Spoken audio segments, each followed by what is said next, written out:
High above the open plains, a dark shape circles on rising heat, barely moving a wing. The vulture looks like a ghost to many people, but it is one of the most important birds on Earth. It does not bring death, it cleans what death leaves behind, and because it does, entire landscapes stay healthier. In places where vultures disappear, disease can spread faster through wild animals, livestock, and even human communities. That makes this bird less of a villain and more of a silent guardian. The secret to its power begins with air itself.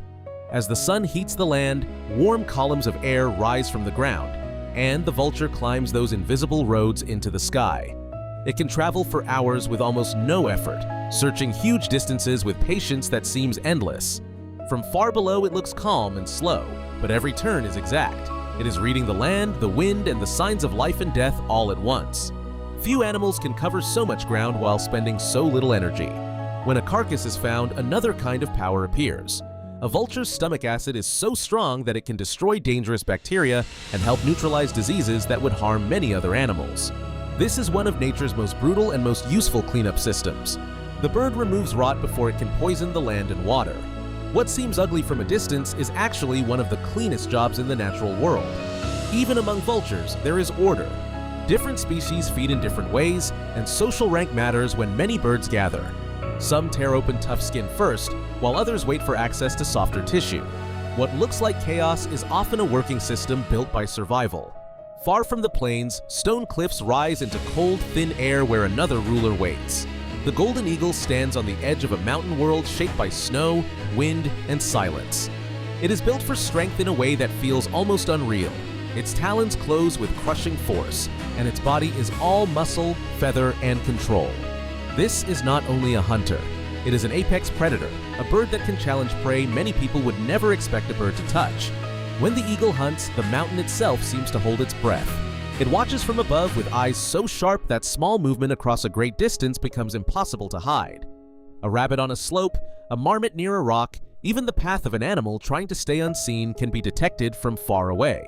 Then comes the strike. The eagle folds into the air and drops with terrifying purpose.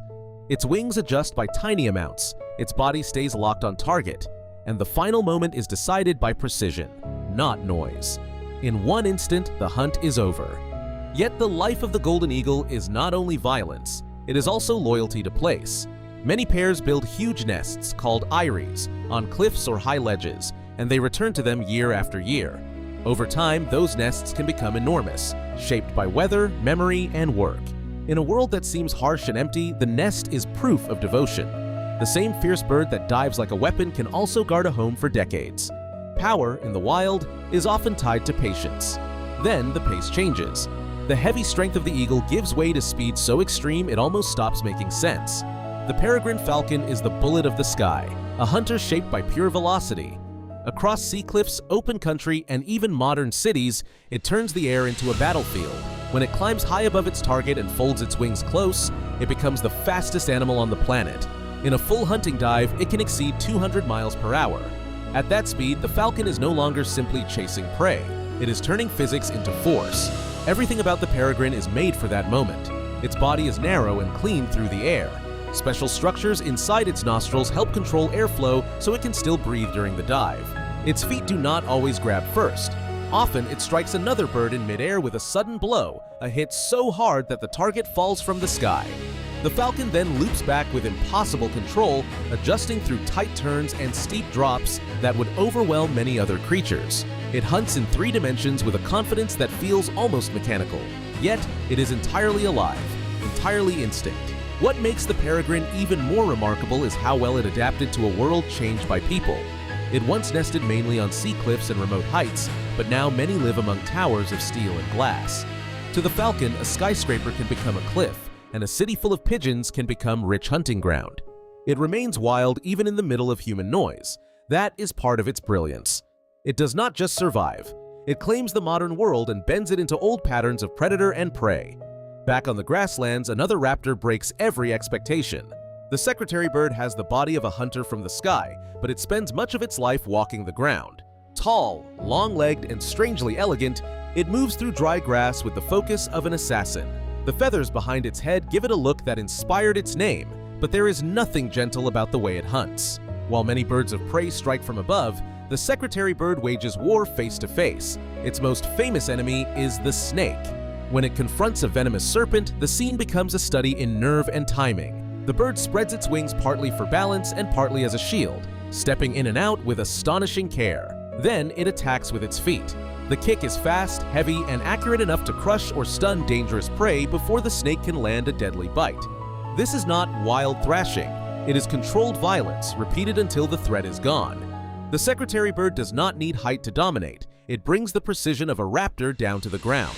Its daily life is just as impressive as its battles. A secretary bird may walk many miles in a single day, crossing huge stretches of savanna in search of food. Every step is part of a constant patrol through grass, scrub, and open earth. Its long eyelashes help protect its eyes as it moves through rough vegetation, and its attention never seems to fade. It is a hunter built for endurance as much as attack. In a land where danger can strike from any direction, it keeps moving, searching, and ruling the space at its feet. Then the world darkens under rainforest cover, and the mood changes again. In the dense forests of Australia and New Guinea lives a bird that feels older than memory. The southern cassowary does not soar and it does not dive, yet its presence is as powerful as any eagle or falcon. It stands tall, heavy, and intensely alert, with a helmet-like casque on its head, bright blue skin on its neck, and a body that looks almost prehistoric. It is often called the most dangerous bird on Earth, and that reputation is not an exaggeration. The cassowary's greatest weapon is hidden in plain sight.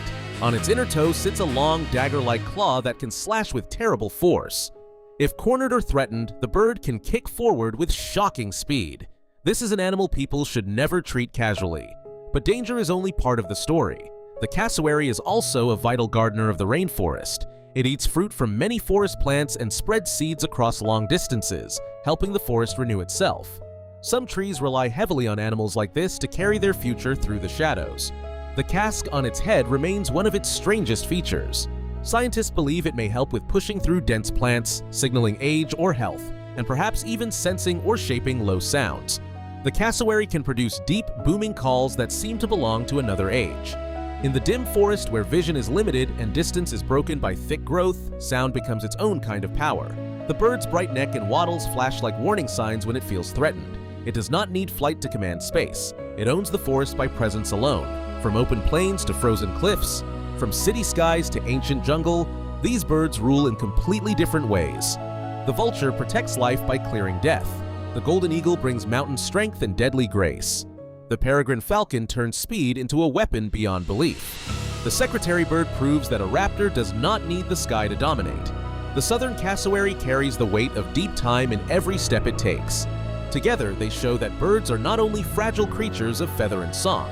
Some are engineers of balance, masters of force, and survivors shaped by worlds that demand perfection. They are the apex. They are avian giants. And they remind us that the wild still has rulers, if we are willing to look up, look down, and let them remain wild.